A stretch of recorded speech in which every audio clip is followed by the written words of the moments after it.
నమస్కారం. Welcome to I dream. ధర్మ మార్గం విత్ విజిత కార్యక్రమానికి స్వాగతం.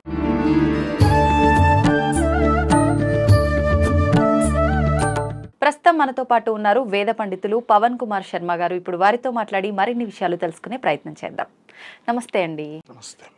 మనకు రాబోయే ఈ మార్చి 29వ తారీఖు 2-3 రకాలుగా ఒక ప్రభావం అనేది పడబోతోంది అని చెప్పి అంటున్నారు. అంటే రోజున అమావాస్య, సూర్యగ్రహణం అని చెప్పి అంటున్నారు, షష్టగ్రహ కూటమి అని చెప్పి అంటున్నారు. అసలు నిజంగా వీటి ప్రభావం అంతా కూడా మామూలుగా గ్రహణం అంటేనే మనము దానికి సంబంధించిన గ్రహణ శూల అని చెప్పేదో కీడు అని అంటుంటారు, అదొకటి. మళ్ళీ అమావాస్య అనగానే మనందరం కూడా నెగిటివ్గా భావిస్తూ ఉంటాము, అదొకటి. ఈ షష్టగ్రహ కూటమి ప్రభావం చాలా ఎక్కువగా ఉండబోతుంది నెగిటివ్గా అని అంటున్నారు, అదొకటి. మరి 3 ఏకమైనాయంటే ఇంకెక్కువ ప్రమాదం ఏమో అని చెప్పి జనాల్లో చాలా వరకు భయం ఎక్కువగా ఉంది. అసలు ఏంటండి ఆ రోజు నిజంగా మనం అంత భయపడాల్సిన విధానం అనేది ఉందా? ఒకవేళ ఉంటే దాని నుంచి మనం బయటపడే అవకాశం ఉందా? ఎటువంటి జాగ్రత్తలు తీసుకోవచ్చు? షష్టగ్రహ కూటమి మనకి చాలా రోజుల నుంచి చాలా సందర్భాల్లో మనం చెప్పుకోవడం జరిగింది. షష్టగ్రహ కూటమి రావడం అనేటటువంటిది ఇది కొత్తగా ఏమీ కాదు. గతంలో మనకి కరోనాకి ముందర కూడా పంచగ్రహ కూటమి, అలాగే షష్టగ్రహ కూటమి లాంటివి వచ్చాయి. అవి వచ్చినప్పుడు ఏదైనా ఒక రకమైనటువంటి ఒక వైరస్ లాంటిది కొంచెం జనాలకి ఆందోళనకరంగా ఉండేటటువంటి యొక్క సందర్భాన్ని ఇచ్చి వెళ్ళిపోయేవే తప్ప పెద్ద రకమైనటువంటి ప్రమాదములు ఏవి జరిగేటటువంటి సంఘటనలు మనకేమీ లేవు. అంటే పెద్ద భయపడాల్సింది ఏమీ లేదు అనేటువంటిది.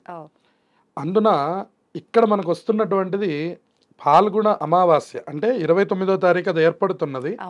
తెల్లవారి మనకి ఉగాది. సో ఆ అమావాస్య రోజున మనకి ఈ గ్రహణం అనేటటువంటిది అసలు మనకి లేదు. ఇండియాలో సూర్యగ్రహణం అనేటటువంటిది ఎక్కడ చూపించడం లేదు.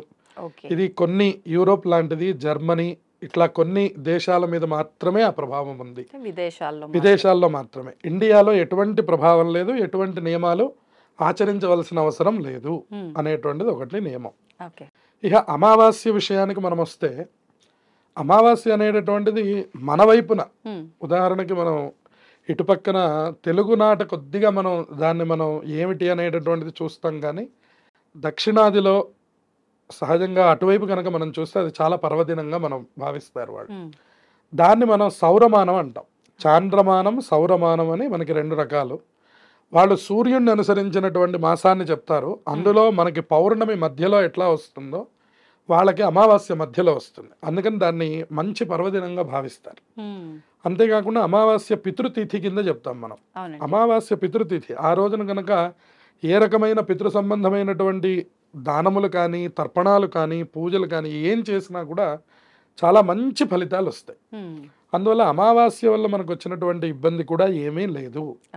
అందువలన అమావాస్య తిథిని చక్కగా వినియోగం చేసుకుంటే, ఇంకా విశేషంగా మనకి లక్ష్మీ పూజని అమావాస్య రోజు చేయడాన్ని ప్రత్యేకంగా చెప్పింది మనకి పురాణంలో. దీపావళి అమావాస్య ఎట్లాగో అన్ని అమావాస్యలు కూడా లక్ష్మీ అమ్మవారికి చాలా ప్రీతికరమైనది. ఇది పురాణంలో చాలా రహస్యంగా చెప్పి ఉన్నారు, లోకంలో చాలా మందికి తెలియదు.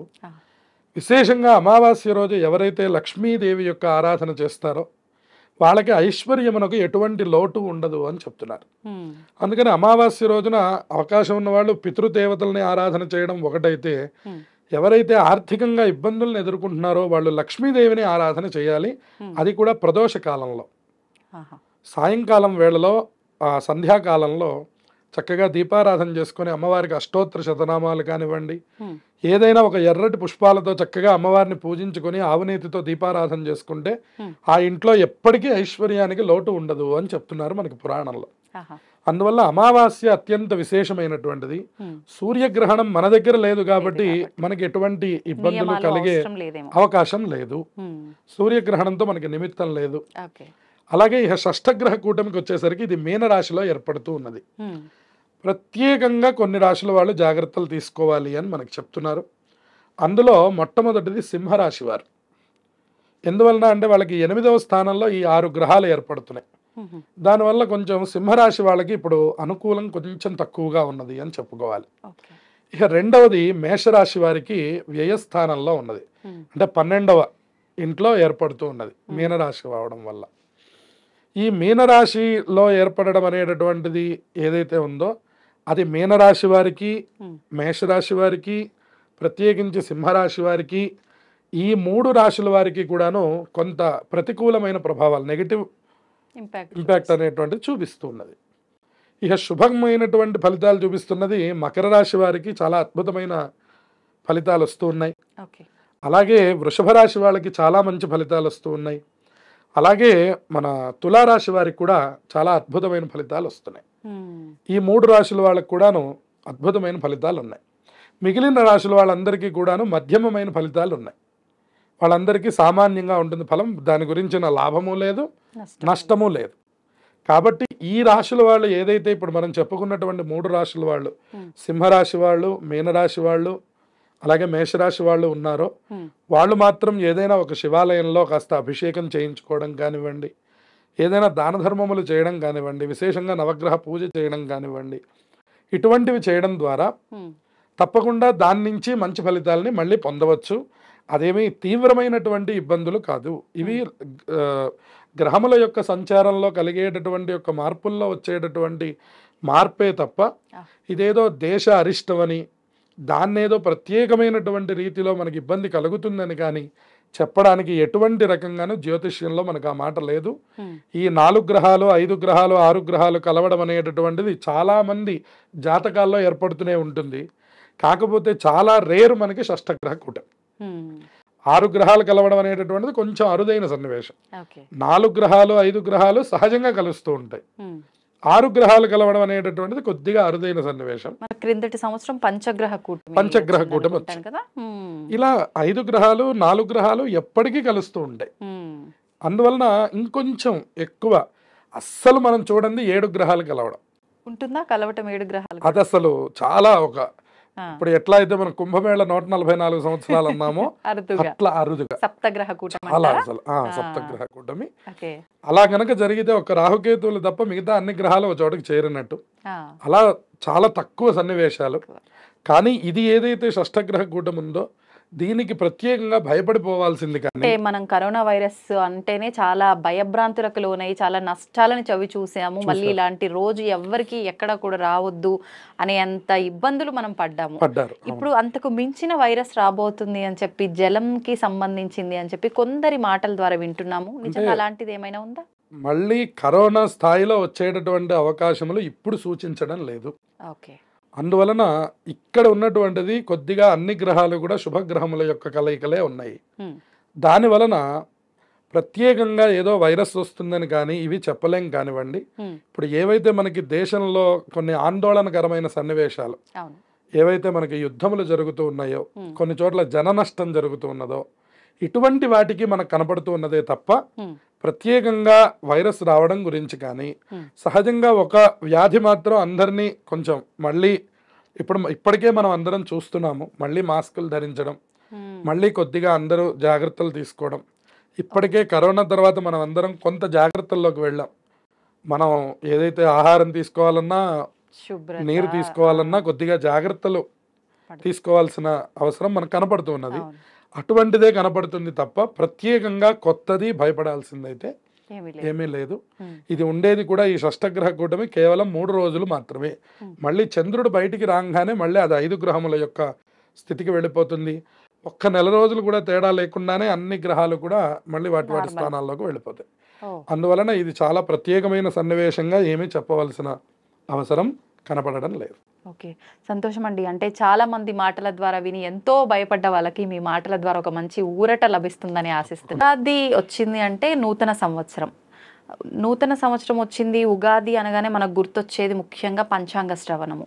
అంటే ఒక రకంగా చెప్పాలనంటే అసలు ఈ సంవత్సరం అంతా ఏం జరగబోతోంది, ఎవరెవరికి ఎలా ఉంది, ఏ రాశుల వాళ్ళకి ఎలా ఉంది, ఏ నక్షత్రం వాళ్ళకి ఎలా ఉంది, ఇదంతా ఒక క్లుప్తంగా మాట్లాడుకోవాలి అంటే అసలు నిజంగా దీనికన్నా ముందు జ్యోతిష్యాన్ని అసలు నమ్మాలా వద్దా? ఇదంతా ఒక రకంగా జ్యోతిష్యాన్ని నమ్మాలా వద్దా? రకరకాలుగా మాట్లాడతారు. అంటే తప్పుగా అనుకోవద్దు మీరు. ఇప్పుడు మీరు ఒక రకంగా చెప్తారు, ఇంకొక అతనితో చేస్తే ఆయన ఇంకో రకంగా చెప్తారు. అసలు ఏంటండి 10 మంది ఉంటే 10 రకాలుగా చెప్తారు, నేను ఎవరిని నమ్మాలి? నిజంగా జ్యోతిష్యం అనేది ఒకే రకంగా ఉండాలి కదా, ఇన్ని రకాలుగా ఉంటుందా? జ్యోతిష్యంలో కూడా మార్పులు ఉంటాయా, లేదంటే చెప్పే మనిషిలో మార్పు ఉందా? అసలు నేను నమ్మను అంటే ఏం చెప్తారు మీరు? జ్యోతిష్యం అనేటటువంటి అంశం మీద ఇప్పుడు లోకంలో ఉన్నటువంటి దాని మీద మీరన్నవన్నీ కూడా సరిపోతాయి. కానీ ఇది వరకు ఆ మాటలు లేవు. ఎందుకంటే ఇది వరకు అసలు జ్యోతిష్కులంటే మీరు చాలా రోజులు వెయిట్ చేయాలి.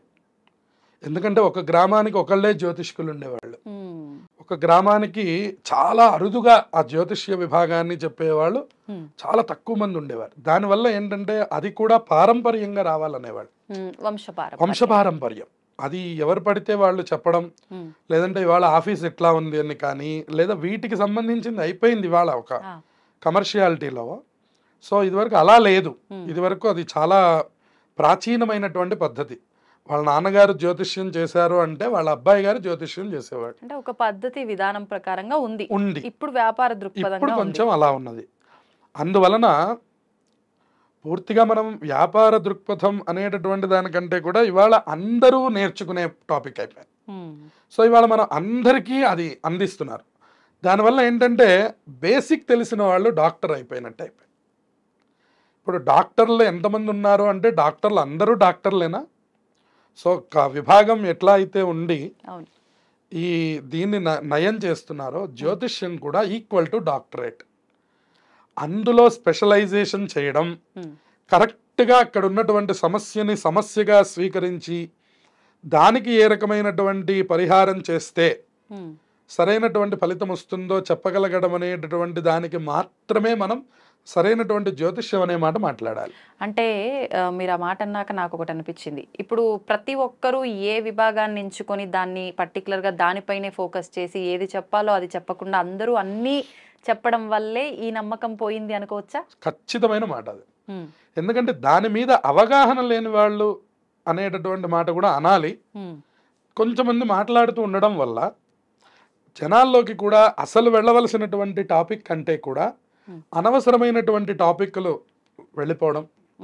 ఇక రెండవది, దీని మీద ఏదో కొంచెం అపాయింట్మెంట్స్ అని, దీని మీద ఇంత తీసుకున్నారని అంత తీసుకున్నారని రకరకాలైనటువంటి మాటలు వస్తున్నాయి. ఇక్కడ ఒక్కటే మాట మనం మాట్లాడగలుగుతాము. ఇది వరకు మనకి ఒక ఆపరేషన్ అంటే మన చిన్నతనంలో మనకి వైద్యం అంటే మా వరకు మాకు వచ్చేసరికి ఒక 5 రూపాయలు 10 రూపాయలు డాక్టర్ గారికి ఇస్తే చాలా దివ్యమైన వైద్యం అయిపోయేది. రెండవది, అసలు ఇంకొక డాక్టర్ దగ్గరికి వెళ్ళడం మాకు తెలియదు. ఆయుర్వేదమా అప్పట్లో? అలోపతే.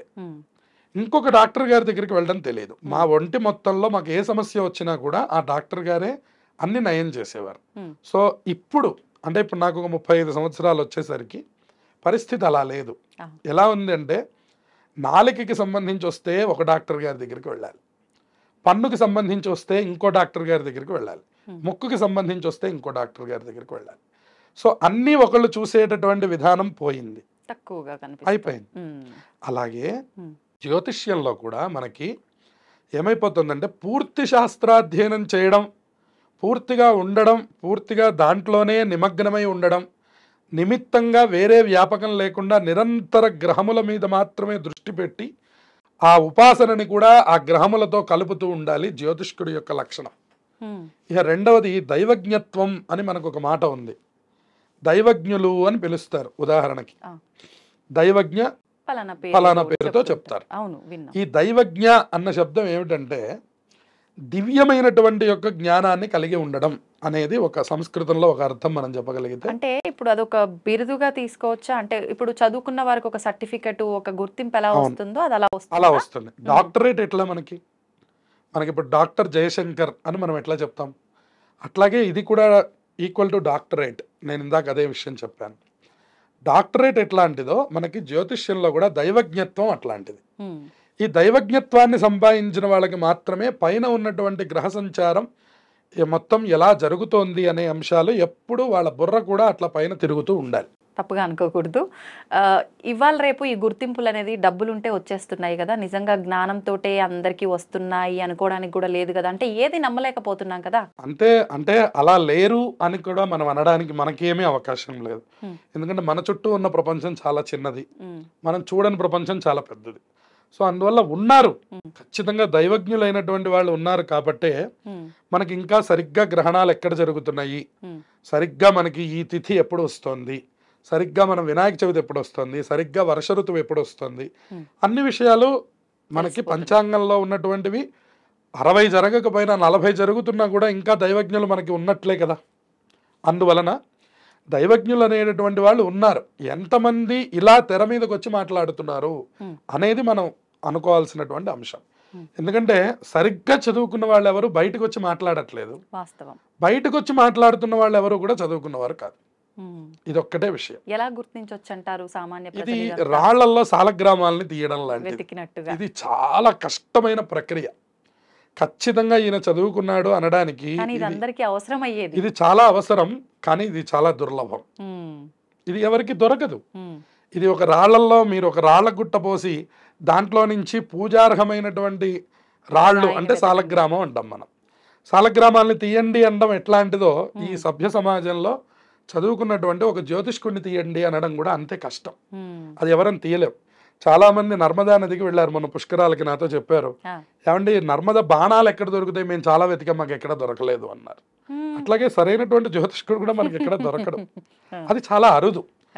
లేరు అని చెప్పడానికి మనకు అవకాశం లేదు. ఇంకా ఉన్నారు, అందరూ ఉన్నారు. అందరిలో చిన్నవాడిని నేను. కానీ చాలా మంది పెద్దలు ఇంకా దీని మీద ఉపాసన చేసి పారంపర్యగతంగా ఉన్నటువంటి ఆ జ్యోతిష్యాన్ని వృద్ధి చేస్తున్నారు. కాబట్టి అసలు 10 టాపిక్స్ లో 2-3 అన్నా కరెక్ట్ అని అనిపిస్తున్నాయి. అసలు ఏంటండి జ్యోతిష్యం అంటే ఏంటి? ఇప్పుడు జ్యోతిష్యం అనగానే చేయి చూపించానా, నాకు 4 మాటలు చెప్పారా, అది జ్యోతిష్యం. లేదు నా పేరు చెప్పానా, దానికి తగ్గట్టుగా 4 మాటలు చెప్పారా, జ్యోతిష్యం. ఇది ఇప్పుడున్న పోకట్. అసలు ఏంటి జ్యోతిష్యం? జ్యోతిష్యం అనేటటువంటిది వేదంలో అంగమైనటువంటి ఒక శాస్త్రం.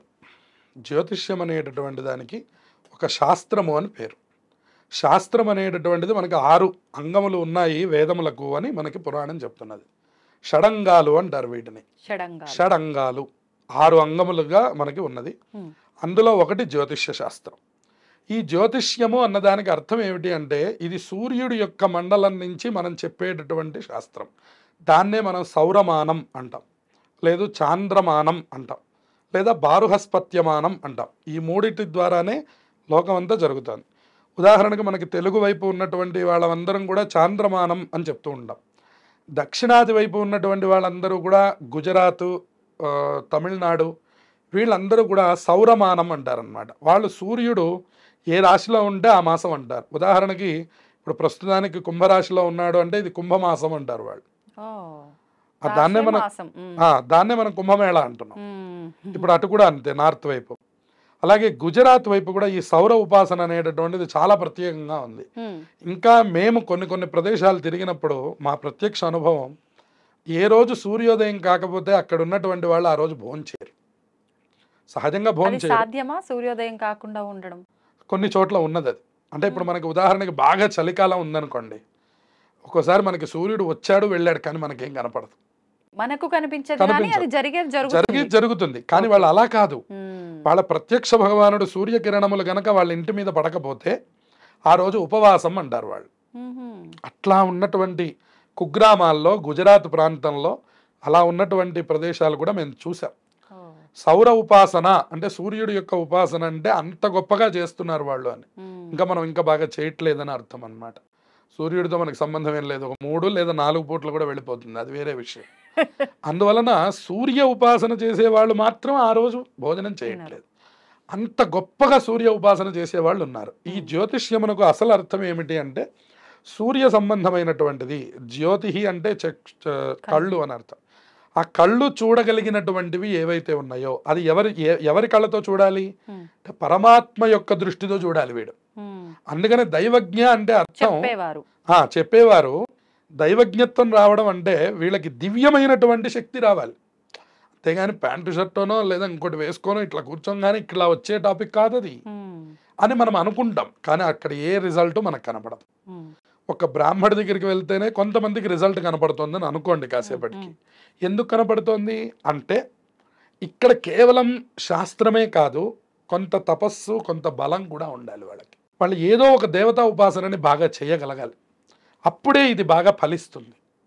అందువలన ఈ ఉపాసనని పెద్దలు ఆచరించేవారు. ఈ దైవజ్ఞులైనటువంటి వాళ్ళు ఆచరించి ఆ ఉపాసనతో కూడినటువంటి యొక్క జ్యోతిష్యమును లోకానికి అందించేవారు. ఇప్పుడు అది మనకి కొంచెం కరువైంది అని చెప్పాలి. అంత ఉపాసకులుగా ఉండాలి జ్యోతిష్కులందరూ కూడా. అప్పుడే మనం చెప్పే జ్యోతిష్యం అనేటటువంటిది ఫలిస్తుంది. ఇప్పుడు ఈ రాశులు ఇవన్నీ కూడా వార ఫలాలు అని చెప్పి, మాస ఫలితాలు అని చెప్పి ఇవన్నీ చెప్తూ ఉంటారు. ఒకసారి జ్యోతిష్యులే చెప్తారు ఇది వ్యక్తిగతంగా చూసుకోవాల్సింది, ఇది అందరికీ వర్తించదు అని చెప్పి. కానీ ఒకసారి మాత్రం ఈ రాశి వాళ్ళందరికీ ఇలానే ఉండబోతుంది అని చెప్పి చెప్తారు. అసలు నిజంగా ఇది అంటే ఓవరాల్గా పర్టికులర్గా ఒక రాశి వాళ్ళకి ఇలా ఉంటుంది అని చెప్పిన దాన్ని మనం నిజంగా తీసుకోవచ్చు అంటారా? ఆ ఫలితం నిజంగా మనపై ఉంటుందంటారా? ఎలా తీసుకోవచ్చు దీన్ని? ఇది ఖచ్చితంగా ఉంటుంది ఫలితం. కాకపోతే ఇది చాలా కొద్ది మందికి మాత్రమే ప్రభావం చూపిస్తుంది. మిగిలినటువంటి యొక్క వాళ్ళు మనకి రాలేదు కదా అని చెప్పని మనకి ఫలితం లేదని. ఉదాహరణకి ఇక్కడ మళ్ళీ మనం కరోనా వైరస్ గురించి మాట్లాడతాం. కరోనా వైరస్ ఇప్పుడు వచ్చింది, లోకంలో ఉందనుకోండి. కరోనా వైరస్ మనకు వస్తే లోకంలో కరోనా వైరస్ వచ్చినట్ట, లేకపోతే కాదా? అది వచ్చింది జాగ్రత్త పడండి అని చెప్పడం ఎటువంటిదో, ఈ మాసఫలములు చెప్పేటటువంటి వాళ్ళు వాళ్ళ నోటితో చెప్పినటువంటి మాటలు కూడా జాగ్రత్తలు. అలా స్వీకరించండి. మీకు జరగలేదనుకోండి, మంచిదే కదా, మనకి ఏ చెడు జరగలేదు, భగవంతుడు మన యందు ఉన్నాడు. ఒకవేళ అది జరిగింది, ఓహో ఆయన చెప్పిన జాగ్రత్తను చేస్తాం. సో దానివల్ల వచ్చినటువంటి యొక్క ఇబ్బంది లేదు. ఇక్కడ మనం ఆ చెప్పిన ఆయన్ని తప్పనో విన్న వాళ్ళ తప్పనో మనం చెప్పే విధానం కూడా అంటే మనం ఏదైనా మాట్లాడేటప్పుడు వ్యక్తిగతంగానే చూసుకోవాలి. అంటే మన పుట్టిన date of birth, time of place అన్ని పట్టి. కానీ ప్రస్తుతం అందరూ పాటించేది మాత్రం పేరులో మొదటి అక్షరం ఏది ఉందో దానికి సంబంధించిన రాశి ఏది వస్తుందో దాని ప్రకారంగా పాటించే వాళ్ళే ఎక్కువ ఉన్నారు. ఇక్కడ ఫలితాన్ని ఎంత పర్సెంట్ వాళ్ళకి కరెక్ట్గా అవుతుందని తీసుకోవచ్చు అంటారు? ఈ పేరు ఫలం అనేటటువంటిది కొన్ని సందర్భాల్లో వాడుకోమని జ్యోతిష శాస్త్రమే మనకు చెప్పింది. కొన్ని సందర్భాల్లో ఉదాహరణకి మీరు ఏదన్నా ఒక రిజిస్ట్రేషన్ పెట్టుకున్నారు, భూ సంబంధమైనటువంటి కొనుగోళ్లు చేసి అమ్ముతున్నారు అనుకోండి. ఈ ట్రాన్సాక్షన్స్ వాటి దగ్గర కావాల్సింది వ్యక్తిగత జాతకం కాదు, మీ పేరు బలం. అక్కడ పేరుతో మాత్రమే చూడాలి. మీదేదో శతభిష నక్షత్రం అయి ఉండొచ్చు కాక, మీకేదో రేవతి నక్షత్రం అయి ఉండొచ్చు కాక, అదొక్క క్షణం హైడ్ చేస్తాం. దాంతో ప్రస్తుతం పని లేదు. ఇప్పుడు మనకు కావాల్సిన పనల్లా ఫలానా భూ సంబంధమైనటువంటి ఇవి లావాదేవీలు జరిగేటప్పుడు మీ పేరులో ఉన్నటువంటి బలం ఏమిటి, ఆ ఎదుటి వ్యక్తిలో ఉన్నటువంటి పేరులో ఉన్నటువంటి బలం ఏమిటి, అది మాత్రమే. మళ్ళీ పేరు కూడా నక్షత్ర ప్రకారంగానే పెట్టమని అంటారు. అవును. అలా పెట్టిన పేరు మాత్రమే వర్తిస్తుందా? మనకు నచ్చిన పేరు ఎట్లా అంటే అట్లా పెట్టేసుకుంటున్నాం ఇప్పుడు జనరేషన్ తగ్గట్టుగా. అదైనా పర్వాలేదు, ఏదైనా పెట్టుకోవచ్చు. కాకపోతే ఇప్పుడు ఈ నక్షత్రం ప్రకారం పెట్టమనడం వెనక ఆంతర్యం ఏమిటంటే, ఒకవేళ మీరు భవిష్యత్తులో జాతకం ఏదండి అంటే చాలా మంది పైకి చూసేవాళ్ళు ఉన్నారు. జాతకం ఏదండి అంటే ఏమోనండి మా తల్లిదండ్రులు రాయలేదండి, అసలు ఎప్పుడు పుట్టానో కూడా తెలియదండి అనేవాళ్ళు ఉన్నారు కొంతమంది. ఒక 20-25 సంవత్సరాల క్రితం ఇంత విజ్ఞానం లేదు. కాబట్టి అటువంటి స్థితి మళ్ళీ కలుగుతుందేమో, ఎందుకంటే ప్రపంచం ఇంత వేగంగా పరిగెడుతోంది. ఇంకా ఇప్పుడు మనం అనుకున్నట్టే అదేమన్నా ట్రాష్ అనుకుని వాళ్ళు వదిలేస్తారేమో. కనీసం ఫలానా పేరు చెప్పగలిగితే, ఓహో ఈ పేరు ఈ నక్షత్రం కదా, ఈ నక్షత్రం తాలూకు మనం చూసినప్పుడు ఈ వ్యక్తికి ఆ వ్యక్తికి సరిపోతుంది అని మాత్రమే పెట్టమని చెప్తున్నారు. కానీ ఇప్పుడు ఈ పేరుతో మీరు చెప్పినట్టుగా కొన్ని సందర్భాలు అన్నారు కదా, పేరు బలం ఇంకా భూ సంబంధిత కాకుండా ఇంకా ఎటువంటి సందర్భాల్లో చూడండి? కొన్ని వర్ణముల వారికి వివాహ సందర్భంలో కూడా పేరు బలాన్నే ప్రధానంగా చూస్తారు. అది కొందరికి చెప్పి ఉన్నారు, కొందరికి జ్యోతిష్యంలోకి ప్రవేశించరు. అది దైవజ్ఞుడి దగ్గర ఉంటుంది. ఆ లిమిట్స్ అన్ని వాళ్ళకి తెలుస్తాయి. ఎవరికి ఎక్కడ ఎలా చూసి ఎలా చెప్పాలి అనేటటువంటి ఫండమెంటల్స్ అన్ని వాళ్ళకి తెలుసుంటాయి. సో వాళ్ళు ఏం చేస్తారంటే ఆయా సందర్భం వచ్చినప్పుడు, ఇప్పుడు మనం కూడా చూస్తూనే ఉంటాం కదా, ఉదాహరణకి ఫలానా రాజు ఫలానా ఇంకొక అమ్మాయి వివాహం జరగాలి అంటే పేరులో బలం బాలేదు కాబట్టి ఫలానా నీలవేణి అనే పేరుని కృష్ణవేణిగా మార్చండి. ఇని మార్చి వివాహాలు చేసినవి వాళ్ళందరూ చక్కగా జీవనాలు చేసినవి మీరు ఎంతమందిని చూసుంటారు? కానీ కరెక్టే అంటారా ఇలా మార్చే విధానం? ఖచ్చితంగా. మరి ఇప్పుడు ఇవాళ మనం 5,000 రూపాయల అపాయింట్మెంట్ ఇచ్చి ప్రత్యేకంగా ఈ పేరు మార్చే వాళ్ళ దగ్గరికి వెళ్ళి మార్చుకోవట్లేదా? అది చాలా గొప్ప అయినప్పుడు ఇది ఎందుకు గొప్ప కాదు? మరి ఇప్పుడు అందరం వెళుతూనే ఉన్నామా? ఇవాళ పవన్ కళ్యాణ్ అనే పేరు ఏదో సరిపోలేదని ఇంకో 2 ఎన్నులు యాడ్ చేస్తున్నామా? పవన్ కళ్యాణ్ అనగానే కళ్యాణ్ పక్కన ఇంకో 2 ఎన్నులు, లేదా పవన్ పక్కన ఇంకో 2 పీలు, ఏవో యాడ్ చేస్తున్నారు. ఇది ఎలా సాధ్యం అవుతుంది అని అడిగిన దీని గురించి ఎవరు మనం మాట్లాడలేదు. అసలు పేరు మార్చడం అనేటటువంటి దాని గురించి అని అక్కడ ఉన్నటువంటి యొక్క జంతువుని బట్టి దాని యోని కూటమి అని పిలుస్తారు మనకి. ఆ జంతువు గనక శత్రువుగా ఉన్నట్లయితే గనక దాన్ని మార్చడం కోసమని ఇంకొక పేరు ఏదైనా పెట్టి మిత్రత్వాన్ని తీసుకొచ్చి వివాహం చేసేవాడు. జాతకంలో ప్రకారంగా ఉన్న జంతువు గణం ఏదైతే జాతకం కాదు, ఇది కేవలం పేరు. పేరుతోనే ఈ పేరు ఉన్నటువంటి యొక్క పేరుతో ఉన్నటువంటి నక్షత్రంతో సూచించేటటువంటి జంతువు గనక ఈ వచ్చినటువంటి వరుడికి విరోధమైతే, ఉదాహరణకి మనకి ఒక పిల్లి ఎలుక వచ్చాయనుకోండి, పిల్లి ఎలుకలకి మనం వివాహం చేయకూడదు. పిల్లి ఎలుక ఇవి ఎప్పుడు కొట్టుకునేవి, సహజ శత్రుత్వం, వీటికి ఎప్పుడు చేయకూడదు. పులి, మేక, పిల్లి, ఎలుక ఇవన్నీ మనకు తెలుసు. జనరల్ గా ఎలాంటి వాటికి కుదురుతుంది? ఇంకా ఈ రెండు కాకుండా మనకి ఏదైనా, ఇప్పుడు ఉదాహరణకు ఒక గుర్రం, ఒక పులి ఉందనుకోండి, వాటిల్లో శత్రుత్వం ఏముంటుంది? గుర్రానికి పులికి శత్రుత్వం లేదు. కాస్త వీళ్ళు ఎగబడుతుంటారు, కాస్త వాళ్ళు ఎగబడుతుంటారు, ఏం ప్రయోజనం ఏం లేదు, శత్రుత్వం ఉండదు, అది సహజత్వం ఉంటుంది. దాంట్లో మనం వివాహం చేయడానికి ఇబ్బంది లేదు. తప్పించి ఇది ఖచ్చితంగా ఇట్లాగే చేయాలి అనేటటువంటి నిమిత్తం లేదు. ఎప్పుడైనా ఇటువంటి శత్రుత్వం వచ్చినప్పుడు పూర్వకాలంలో ఏం చేసేవారంటే, అమ్మా కొంచెం పేరు మార్చండి, ఫలానా రామలక్ష్మి అని ఉన్న పేరుని ఇంకో లక్ష్మిని మార్చమని చెప్పేవారు. చెప్పి ఆ వివాహం జరిపించేవారు. మీరు ఇప్పుడు కొన్ని వందల మందిని చూడవచ్చు అటువంటి వాళ్ళు మనకి తెలంగాణ ప్రాంతంలో చాలా మంది ఉన్నారు. అలా జరిగినాయి. చక్కగా మనవాళ్ళు మనవరాళ్ళ దాకా వచ్చిన వాళ్ళు ఉన్నారు. ఇప్పటికి కూడా మా దగ్గరికి వచ్చి గోత్రనామాలు చెప్పేప్పుడు, నా అసలు పేరు ఫలానా అండి, పెళ్లితో నాకు మార్చి ఈ పేరు పెట్టారు, ఈ పేరు ఆ పేరు రెండు చదవండి అనేవాళ్ళు ఉన్నారు. అవును, అసలు నిజంగా వాడాల్సింది ఏ పేరుని, అలా మార్చినప్పుడు మార్చిన పేరే వాడాలి అంతే. కొత్త పేరు ఆనందం కోసం చెప్తారు. అట్లా వాళ్ళు చెప్పినప్పుడు మనం కూడా ఓహో ఫలానా పేరు నుంచి ఫలానా పేరు మార్చారు అని మేము కూడా మా విజ్ఞానం కోసం చూస్తూ ఉంటాం అట్లాంటివి. అందువలన అట్లా మార్చిన సందర్భాలు బాగున్నవి మనకు కనపడుతూ ఉన్నాయి. అయితే ఇది దైవజ్ఞుల యొక్క చేతుల్లో ఉంది, మంచి వాళ్ళు దొరకాలి. ఇప్పుడు ఎవరికైనా అంతే కదండి.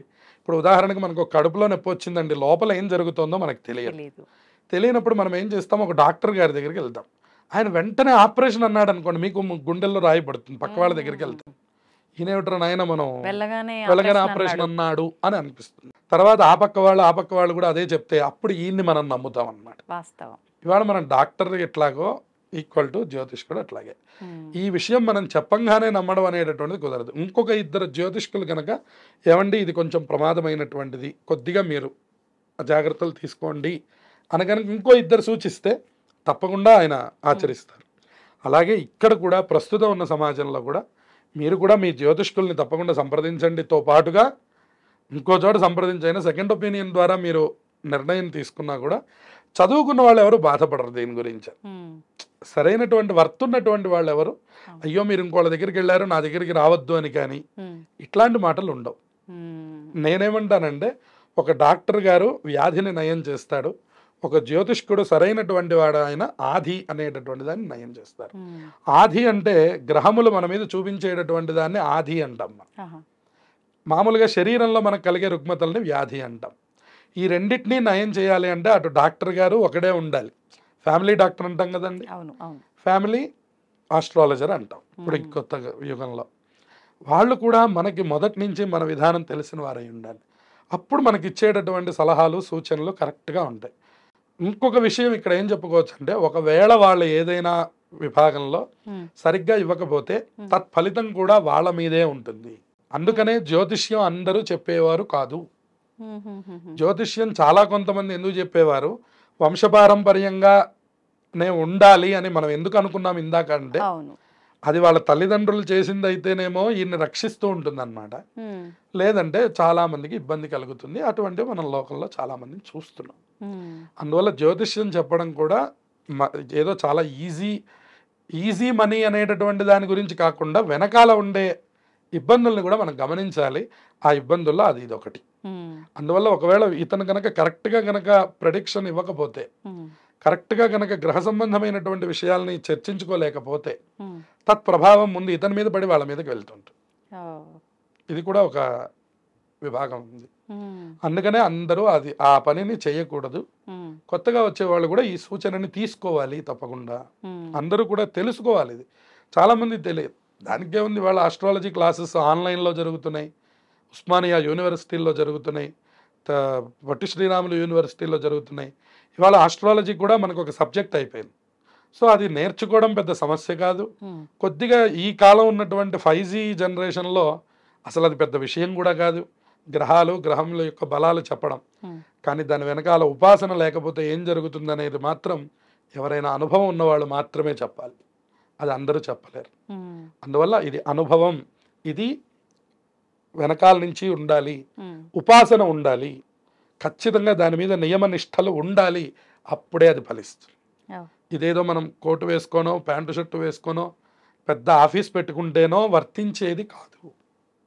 ఇది మనం జ్యోతిష్యం మీద బాగా తెలుసుకోవాలి. ఇది జ్యోతిష్యం అనే అంశం చాలా సనాతనమైనటువంటి ఒక పెద్ద సముద్రం, వేదం కంటే కూడా పూర్వమైనది.